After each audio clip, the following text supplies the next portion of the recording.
getting it from? They are getting it from the registered silver supply and moving it over to Delaware, because the other vaults that are the bullion banks, JP Morgan and HSBC, they are losing silver. They are losing registered silver, and it appears that it is being moved to Delaware to IRA accounts. So these are silver stackers, but what is the most efficient silver to stack? Those are the 5,000 ounce bars, or the 1,000 ounce bars, sorry. They are the most economically efficient to stack because they have the lowest storage cost and they have the lowest premiums. So, you know, buy a futures contract, take delivery of the silver, move it to Delaware, and store it in your IRA. That's probably what's happening here. So why isn't the eligible silver supply being drained by silver squeeze? Well, it is. It's being drained from the registered supply to the eligible supply. Am I 100% sure that this is what's happening? No, but the evidence suggests that this is the flow direction. Let's move on. I said that the bullion banks are losing registered supply. We can see here on this chart of the JP Morgan silver stockpile that since silver squeezed this black vertical line here, we had a whole bunch of registered, I don't know exactly, that looks like whatever, 190 million to 150 million, say about 40 million ounces. Now it is 10.6 million ounces. So in total, since silver squeeze, JP Morgan has lost 33 million ounces of silver, most of it registered. Its eligible supply has stayed pretty much static. Now here is the JP Morgan Chase strictly registered supply. Here again is silver squeeze. Vertical line February 2021. You can see what happened to the registered supply here. This vertical line here in early 2022, that was a 15 million ounce transfer of eligible to registered silver, and that was quickly gobbled up. Now we are down to about 10.6 million ounces of registered silver, around where we were in 2013. Let's keep it going. Now this is the CNT depository. You can see here that we are at a near record low of registered silver here. This has lost an incredible amount of silver, about 32 million ounces. We were at about 33 point something million ounces at silver squeeze vertical line here, and now we are down to 1.38 million ounces. Where are these ounces going? Some of them are going into IRAs. Some of them are going into, yes, the coin markets, but it's going into people's accounts, whether physical silver in a safe or an IRA stored by Delaware or some other depository. And now, why do I think that silver is on the verge of a major breakout? This is purely technical here, and I'm not a big market technician, but I do pay attention to the very basic signs.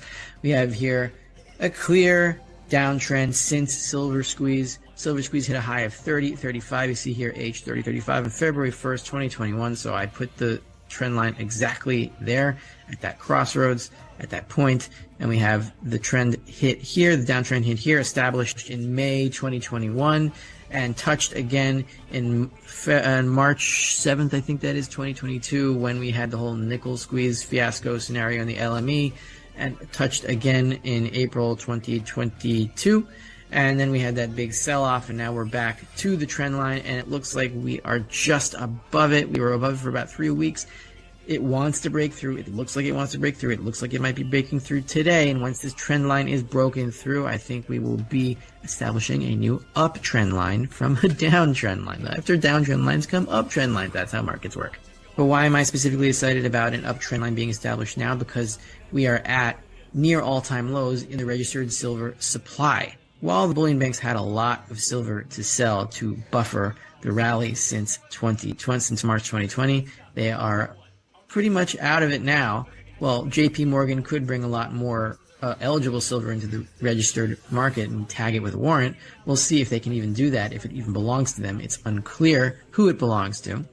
But now, let's move to Japan. We have this article from Reuters, published February 1st, 2023. BOJ, Bank of Japan, bought record sum of government bonds in January to defend yield cap, by Takahiko Wada and Leika Kihara. Bank of Japan bought a record $182 billion worth of government bonds in January, data showed on Wednesday, underscoring its resolve to defend its yield cap from attack by investors betting on a near-term interest rate hike. The massive buying highlights the increasing difficulty the central bank faces in sustaining its yield control policy as inflation perks up well above its 2% inflation target. Now, in the context of what is happening to Japanese yields, you see here for about 3 months, I think. Let's scroll down a little bit so we can see the dates. Yes, from around September to December 2022. That's the October numbers. That's about 3 months. The yield was pushing up against the 25 basis point ceiling, and then the Bank of Japan hiked to a 50 basis point ceiling to try to relieve some pressure on the bond market so they didn't have to buy as many bonds as before, because the theory is if you raise the ceiling on the yield cap, then you have to buy fewer bonds to defend it. But no, that's not what's happening. They have to buy more and more bonds because more and more bond sellers are cornering the BOJ, daring it to buy as many bonds as they can, which they are doing, but eventually they will break. So this took about 3 months to break. This should take maybe around the same time, maybe a little bit less, maybe a little bit more, somewhere around there. But we are bumping up against the 50 basis point ceiling now, and the Bank of Japan is buying even more bonds to defend it. They will fail. And finally, try to make some sense of this. This is a chart from Bloomberg. Traders have never been this bearish on treasuries. Aggregate treasuries, net non-commercial futures contracts. This is the net amount of futures contracts and bonds that traders are short, and is about, 2.5 million contracts now. It's an all-time high in shorts. Could this lead to a short squeeze? It might. But the question is, why is it that if everyone thinks that the Fed is going to start cutting rates now and start its inevitable pivot, and that this 25 basis point rate hike that just happened is the last one, why are they shorting bonds now? Why are they betting on higher yields if they think that the Fed is going to start cutting rates soon? Well, the answer might be that even if they cut rates on the short-term bonds, the market will then sell all of its bonds, all the long-term bonds that remain on banks' balance sheets to the Fed, and long-term rates could still creep higher anyway, which is eventually what's going to happen as the monetary system comes apart at the seams. Is this what they're betting on? It could be. So in other words, they're betting that the Fed will cut rates on the short end, but that long-term rates will continue higher and higher as the Fed loses control of consumer prices.